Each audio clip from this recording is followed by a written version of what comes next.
Sigo presentándole. Pues viene otra vez Eusebio López Nieto, que como sabéis ya es de Baterno. Es doctor en biología por la Universidad de Extremadura, especializado en botánica, concretamente en taxonomía, biodiversidad y conservación vegetal. Ha realizado toda su carrera investigadora, más de 20 años, entre las universidades de Córdoba y Extremadura, ligado a proyectos nacionales y regionales, como por ejemplo el del CSIC Flora Ibérica. Actualmente trabaja como investigador en el área de botánica de la Universidad de Extremadura. En esta ocasión nos hará una aproximación a la flora y vegetación de la Siberia extremeña.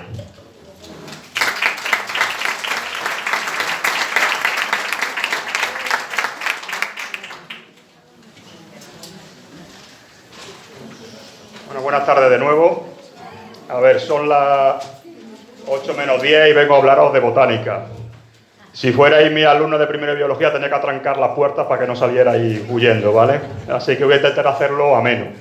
Si os habéis quedado con ganas de más plantas, como la excelente charla de mi compañero Andrés en la anterior, pues hará un poquito más de plantitas. Voy a intentar que sea amena.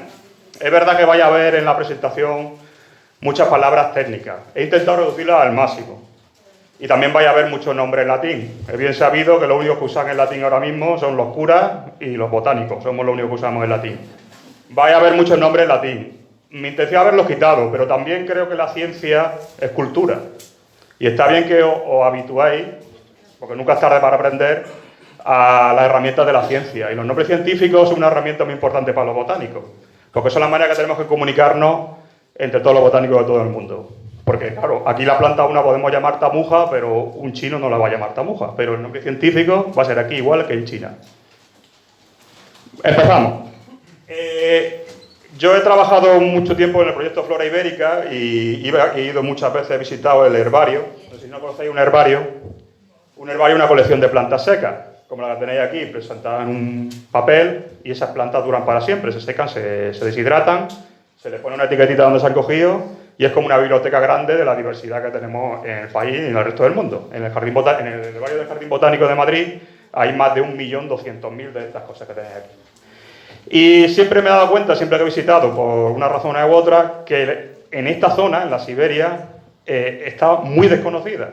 Si veis aquí, estos son una base de datos que se llama GBIF, que es una base de datos de biodiversidad global, que vais a ver cómo están distribuidos los pliegos que tienen en el Jardín Botánico de Madrid. Y si acercamos, hacemos zoom, aquí, la verdad que no se aprecia mucho, pero es verdad que es muy escasa el conocimiento de la flora de aquí. Por eso, cuando yo, por ejemplo, estuve trabajando como técnico de medio ambiente para la Reserva de la Biosfera, pusimos en marcha un proyecto que sigue actualmente del conocimiento de la flora de la Siberia, que está muy desconocida.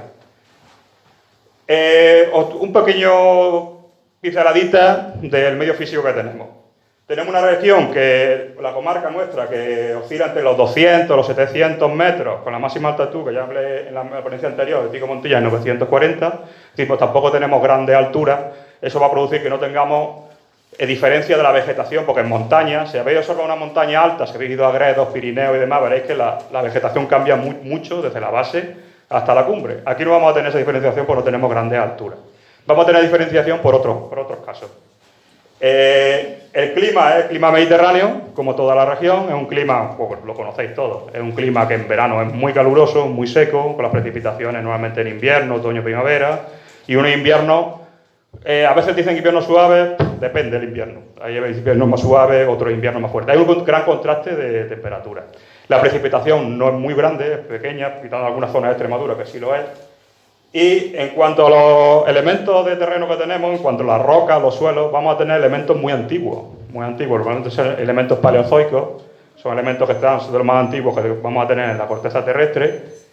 Y los suelos son muy homogéneos, como pasa en casi toda Extremadura. Tenemos suelos muy homogéneos que son suelos muy ácidos, es decir, tienen una elevada cantidad de ácido.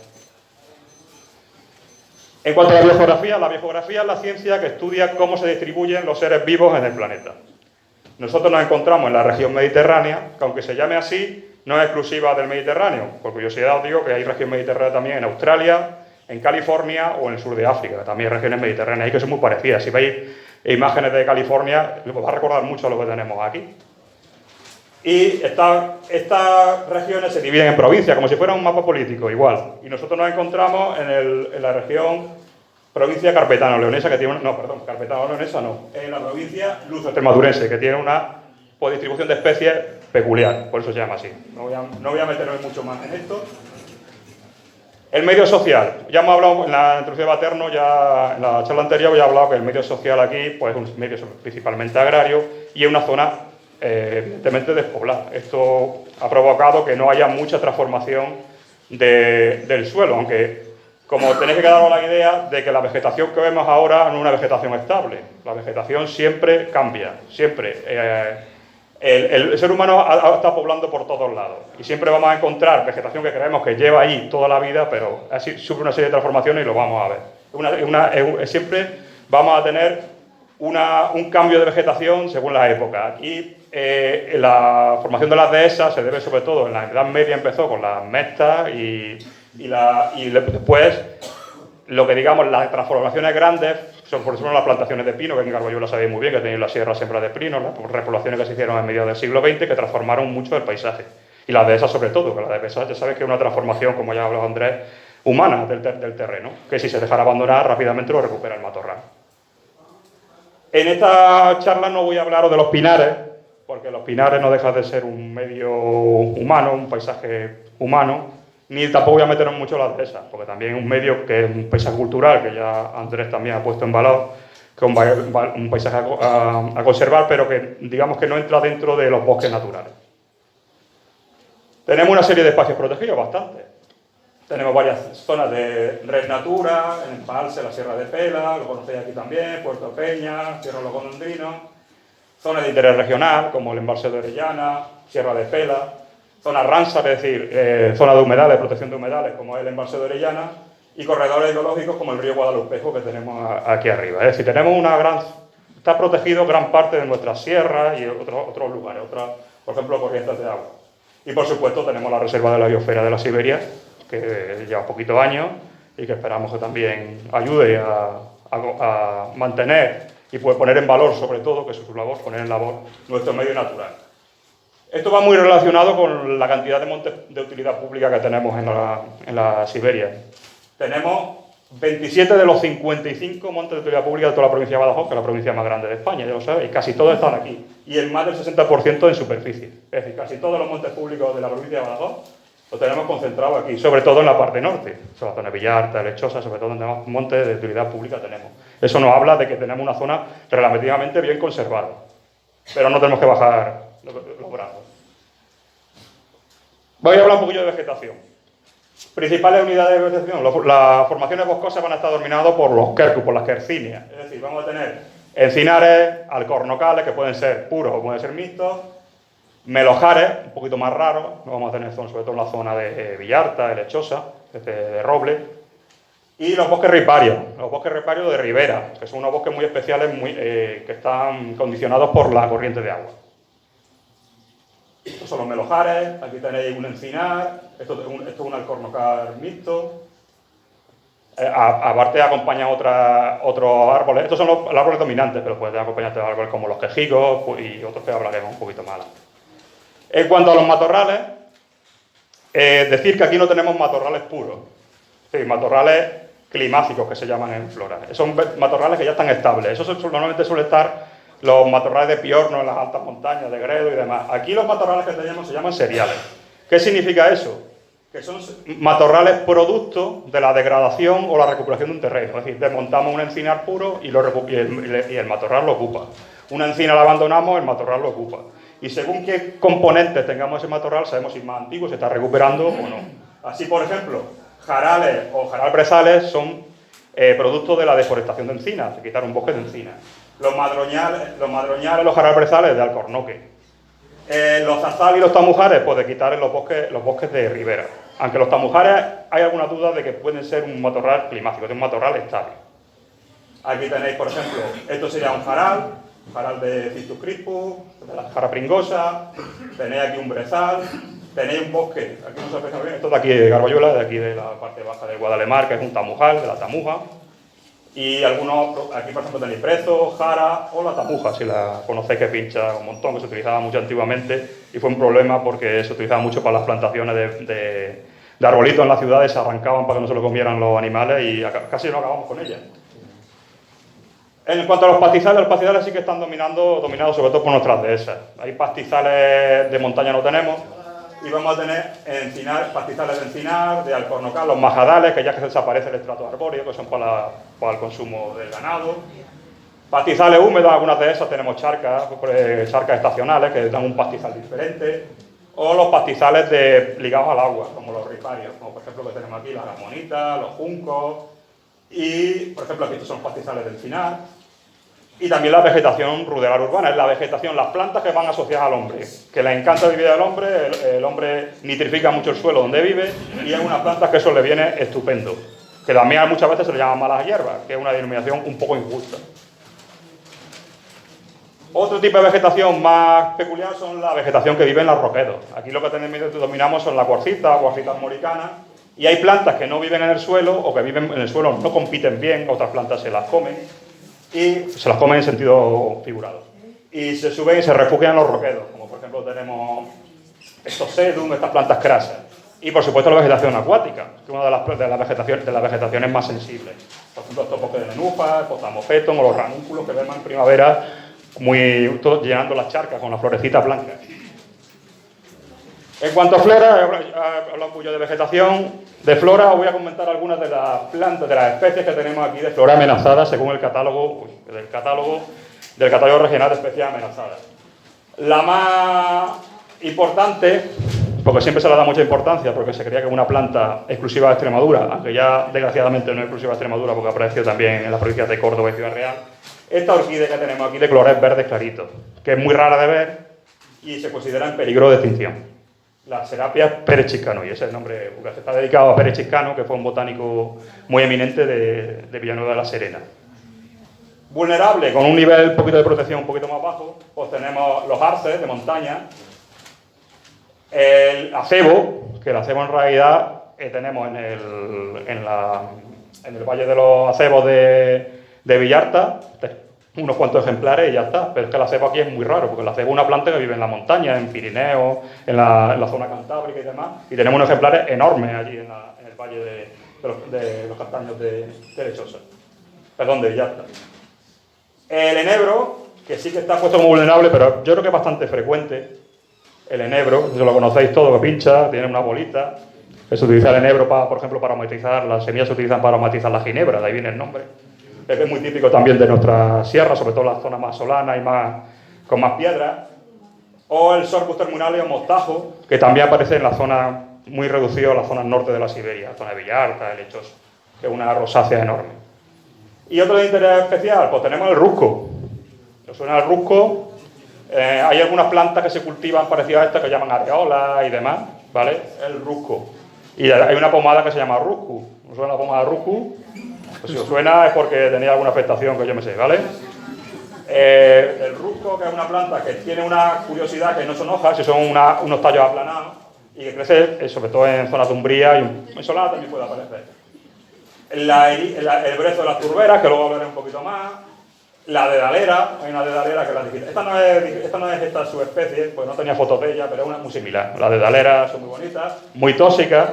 Se saca un producto que se llama digitalina, que es una toxina que se utiliza para las afecciones cardíacas.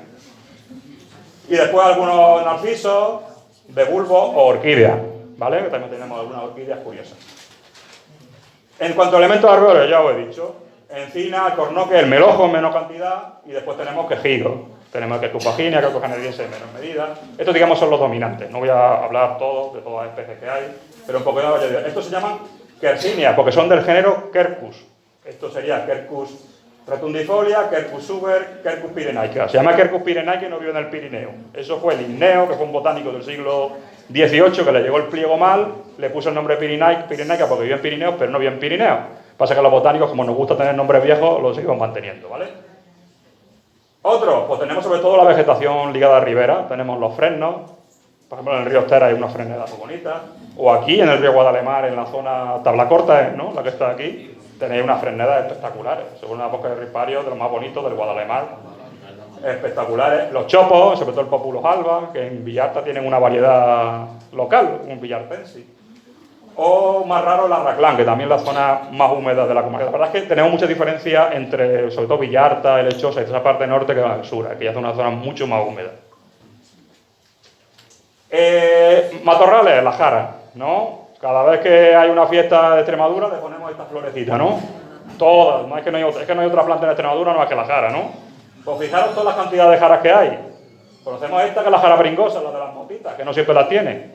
Pero hay dos jaras que tienen colores morados, que es la jara blanca o estepa, la jara jaguarzo negro, que es el Ficus quipus, o otros como la jara de hoja de chopo, la hoja de romero o la jara de hoja de salvia. Aquí tenéis los nombres, por si queréis apuntarlo. ¿Vale?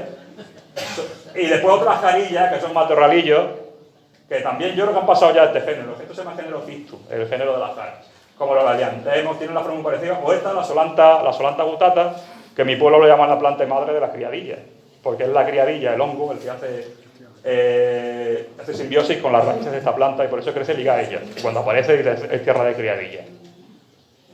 Más, otros arbustos, leguminosas, los escobonales, las retamas, las aulagas, que no se ha metido en el matorral y se ha pinchado con las aulagas, pues es una legumbre, es una leguminosa.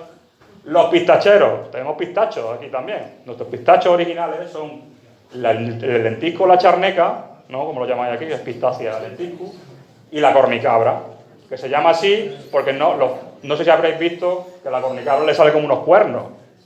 No son el fruto, son la picadura de un insecto, una galla, igual que los quejigos, ¿vale? Las gallas que tenéis no son frutos, el quejigo da bellota, ¿vale? Eso son la picadura de un insecto que ponen los huevos y allí crece desproporcionadamente el crecimiento, porque normalmente pinchan en yemas. Tenemos también, pues, las ericáceas, es decir, brezo y madroño. De brezos aquí he puesto 2 especies, pero contabilizo que hay unas 5 o 6 especies de brezos. Hay a veces brezos blancos, brezos morados, brezos rosas. Este brezo de aquí que es más rarito, que es verdecito. Los brezos son muy, muy abundantes en nuestros matorrales y además dan un suelo muy bueno, eso es la tierra de brezo. O el madroño típico de nuestra Umbría, un poquito también nuestra Solana, ¿vale? Que tiene estas flores en campanita. Las flores de campanita son las dos igual, son de la misma familia, ¿vale? Madroño. Más arbustos. Pues tenemos las labiadas, las aromáticas como los cantuesos o lavanda, o también lo llaman tomillo, ¿vale? Como esta de aquí, que hay varias especies. O la vivilla, el Teucrium fruticans, que tiene menos olor, los matagallos, un poquito matas más pequeñitas.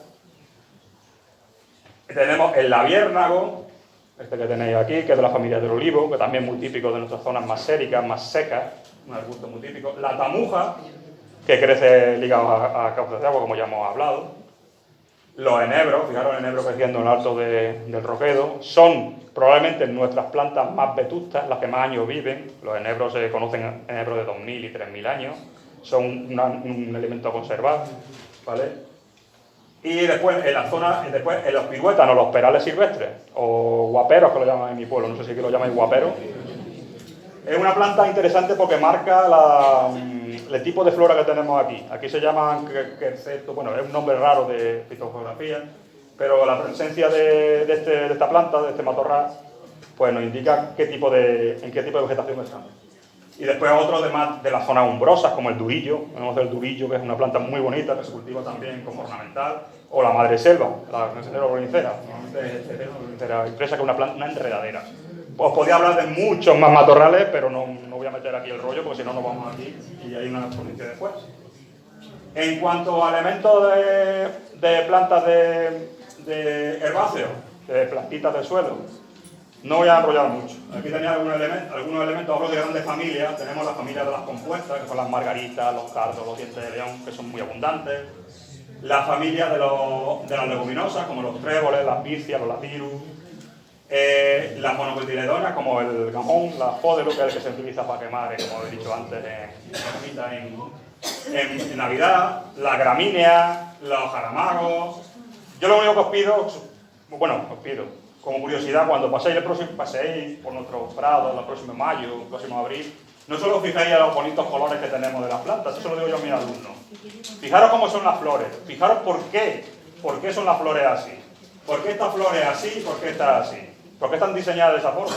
Normalmente Las flores están diseñadas así, no por gusto, sino por cómo atraen a los insectos. ¿Qué insectos vienen? No viene el mismo insecto aquí que aquí. No vienen con estos colores los mismos insectos. Y, por ejemplo, esta que no tiene colores, ¿cómo creéis que se reproduce? Esta que no tiene colores. Aquí van insectos, esto es el aire, por eso no tiene colores. Las plantas que se polinizan por el aire, por el viento, no necesitan colores. La planta no va a gastar energía en crear colores.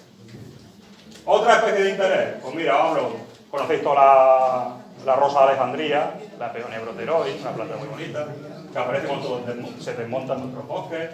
Esta que tenéis aquí, que es Telina lilifolia, lo de Garbayuela os implica bastante, porque la única población que hay en Extremadura, iba aquí en la sierra, un poquito más arriba, una leguminosa, y otra, los tulipanes silvestres, las campanitas estas son muy bonitas, también crecen en nuestros bosques, multitud de orquídeas como la cefalantera, de la centaurea betúrica que os he hablado, o la Clofularium sirrinca, que estuve dedicado yo 3 años a trabajar con esta planta, y vive también en otros roquedos de aquí, vive en roquedos de Paterno, aparece al lado de la Cueva de la Panda está lleno, por ejemplo, de la pintura rupestre de la Panda, o helechos, que son los grandes desconocidos, siempre olvidamos los helechos, y helechos espectaculares como el pleno.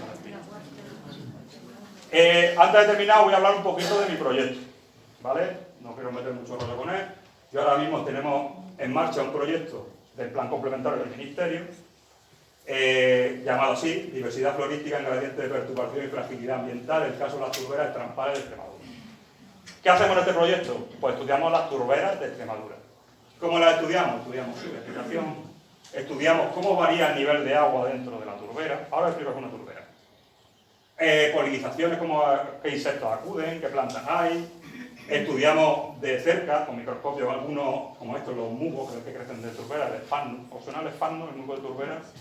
No es muy frecuente aquí. Y después también hacemos un estudio genético. Cogemos el ADN de cada planta, la estudiamos por separado para ver las relaciones que tienen y relaciones de nuestras plantas con otras de fuera. Este es un estudio complejo, muy grande, ¿vale? ¿Qué es una turbera? Turbera mejor no suena, pero si os digo trampal, os suena trampal, ¿verdad? En todos los pueblos hay un trampal, en un pueblo hay trampal, unos cuantos. O tremedal o bonal. En la Mancha es muy típico los bonales de Puebla Don Rodrigo son muy famosos y están protegidos. ¿Y qué es? Pues es como una rotura del suelo donde emana el agua y se mantiene el agua en superficie y está permanentemente encharcado, más o menos, durante todo el año. Estos sitios además tienen otra característica, que son aguas muy ácidas. Son aguas tan ácidas que las bacterias no crían mucho, entonces el material no se descompone, las plantas se mueren y no se descompone y se acumula la turba. ¿Quién no ha comprado turba para las macetas? ¿Vale? La turba que compra para las macetas procede mucho de explotaciones de turberas. Estos sitios son muy escasos, en Extremadura raros, y están muy fragmentados. Aparece uno aquí, otro aquí, otro aquí. Antiguamente eran mucho más habituales. Por eso, cuando había el sitio que se llama el trampal, no sé cuánto, probablemente fuera una turbera. Lo que pasa es que aquí la escasez de agua, sabemos la que es. Entonces, los agricultores siempre han tirado de los sitios donde había agua, para el ganado, para los huertos, incluso se plantaban huertos encima. Son muy sensibles a las condiciones climáticas y a las perturbaciones humanas. Son sitios muy sensibles que cuando cambias el agua, traes agua de ahí, te cargas ese ecosistema. Tienen soporte, tienen unas funciones muy importantes. Siempre aquí ya no hablamos tanto de dinero, pero tienen funciones de mantener una diversidad muy especial, tiene una regulación ambiental porque son grandes captadores de CO2 ambiental, productivas, producen turba, lo que pasa aquí son turbas muy pequeñas para la producción, y tiene un archivo ambiental. Las turberas, al almacenarse mucho material vegetal uno tras otro, el que está en el fondo es muy antiguo. Entonces puede hacer estudios de cómo ha evolucionado la vegetación de alrededor. Hace una barrena, miras el polen que hay en la parte de abajo y dices, pues antiguamente aquí había pinares, aquí anteriormente olivos, mirando el polen que hay aquí. Y es un hábitat, principalmente un hábitat de interés comunitario, están protegidos por la legislación europea. Aquí tenéis, además, hay plantas que solo viven allí, que también están protegidas, como esta, la drosera, una planta carnívora, ¿vale? Tenemos plantas carnívoras. O el brezo de turbera. Y esto, lo que forma la turbera principalmente, son que se llama el esfagno, el musgo de turbera. Sí, también se vende para hacer también plantas, para la orquídea y demás, tierra de esfagno. Es un musgo que acumula mucha agua y que crece siempre uno encima de otro. Y forma una estructura muy curiosa. Estas son las turberas que estudiamos. Tenemos unas cuantas en el norte, en la Sierra de Gredos, unas cuantas en Villuerca y en Siberia. Las que están en color son las que estamos haciendo el estudio verdaderamente. Tenemos 13, 3 en el norte, y en Siberia tenemos 7, que están localizadas las 7 En las navas de Real Duque. ¿Conocéis las navas de Real Duque? ¿Conocéis dónde está la planta de extracción de agua de Aguarel? Pues en los alrededores, esta parte de aquí, pasa no se ven muy bien los puntos, pero esta parte de aquí, esta zona, están las turberas. Las turberas normalmente no tienen que tener mucha pendiente porque si no el agua escaparía muy rápido y no se impregnaría la tierra. Entonces son sitios más o menos, tienen algo de pendiente pero no mucha y se acumula el agua durante todo el año. Aquí tenéis un aspecto, esta es la turbera de Puerto Lobo que está vallada. Aquí tenemos una turbera alrededor de un arroyo o esta que tenéis aquí. Algunas están, de las 7, algunas están muy bien conservadas, algunas, otras peor, otras están trayendo agua y demás. La diversidad vegetal, pues no tienen mucho tipo de plantas, pero las plantas que viven allí, solo viven allí. Y allí tenemos plantas carnívoras. Las dos únicas especies de plantas carnívoras que tenemos en Extremadura viven allí. Esta, que es la losera, y esta que es la pingícola. ¿Por qué viven las plantas carnívoras ahí? Lo he dicho antes, no se acumula turba suficiente, no hay bastante material orgánico. ¿Cómo extraen el material para alimentarse las plantas? Pues capturando insectos. Aquí se quedan pegados los insectos, que tienen una especie de pegamento, y aquí en las hojas también, y lo van absorbiendo, y extraen nitrato de ahí. Otras plantas que tenemos de aquí, una orquídea, una ferita muy peculiar de turbera también, el brezo de turbera, que forma grandes acumulaciones en estas turberas, muy bonito el brezo de turbera, o algunas plantas tapizantes como la Disimaquia. Y sobre todo, es curioso estas bolas, son unas bolas enormes que pueden medir más de 1 metro, de una gramínea que empieza a crecer una encima de otra, que es la molinia caigulea, y empieza a crecer y forma esas bolas que son muy llamativas de nuestras turberas de aquí de Villuerca. Esto no ocurre nuestras turberas que tenemos aquí son especiales. Tenemos un tipo de turbera especial que solo vive aquí y en Villuerca. Y en los montes de Toledo, de Ciudad Real, de los bonales de Toledo. Como he dicho, las amenazas principales, la amenaza humana, son sitios de manantial, se extrae el agua. Entonces, es muy típico que en estos sitios haya extracciones de agua, como por ejemplo tenemos aquí en la turbera de Sotobordo. ¿Qué pasa eso? Si traemos agua a la turbera va muriendo, no tiene aporte de agua, esas plantas no viven, se muere la turbera, se deseca. Y además se acaba acumulando mucho sedimento que acaba muriendo la turbera. Eso es importante. Otro es, aquí no tenemos tanto de la ganadería, el pisoteo por el ganado. En las turberas de Real Duque tenemos una cosa curiosa, que no es el ganado el que pisotea, es la excesiva abundancia de ganado cinegético, ¿vale? De los gamos. No sé si ha ido a las turberas de la nava de Real Duque, ver, sobre todo en invierno, manadas de cientos y cientos de gamos, que esos son caballos de Atila, por donde van pisando, eso no crece nada. Y nuestras turberas lo sufren, porque son de los pocos sitios donde hay agua y los animales van allá a buscar fresco. Y otra amenaza que tiene es el cambio climático que nos está amenazando ahora. El cambio climático, que es una realidad, no nos engañen con otra cosa, está haciendo que las plantas abandonen nuestros sitios para buscar sitios más frescos. La cantidad de precipitaciones ha disminuido en una barbaridad. Entonces, si no hay aporte de agua en estas turberas, pues vamos perdiendo las plantas también. Vamos perdiendo este ecosistema tan preciado. Entonces, fijaros, la turbera normalmente tiene una forma rectangular, tiene la forma del manantial arriba y se extiende. Las plantas que no viven allí no pueden vivir porque no se les pudren las raíces, solo viven las plantas. ¿Qué queremos hacer con estas turberas? Ayudar a poner en puesta políticas exitosas para el manejo y la recuperación de turberas, como por ejemplo la introducción de farnos, quitar las extracciones de agua, controlar con cierres perimetrales, cerrar, pero no siempre, porque si cierras perimetralmente, los herbívoros no entran y empiezan a crecer las malas hierbas, entonces no queremos tampoco eso. La conservación del antibiótico ecológico, y tan raro en Extremadura, y tan raro que las tenemos aquí en la Siberia, es una otra joya, esto tenemos que conservarlo. Además para educación ambiental y la puesta en valor de este patrimonio natural que tenemos, que es lo que queremos conservar, ¿vale? Y muchas gracias por la atención.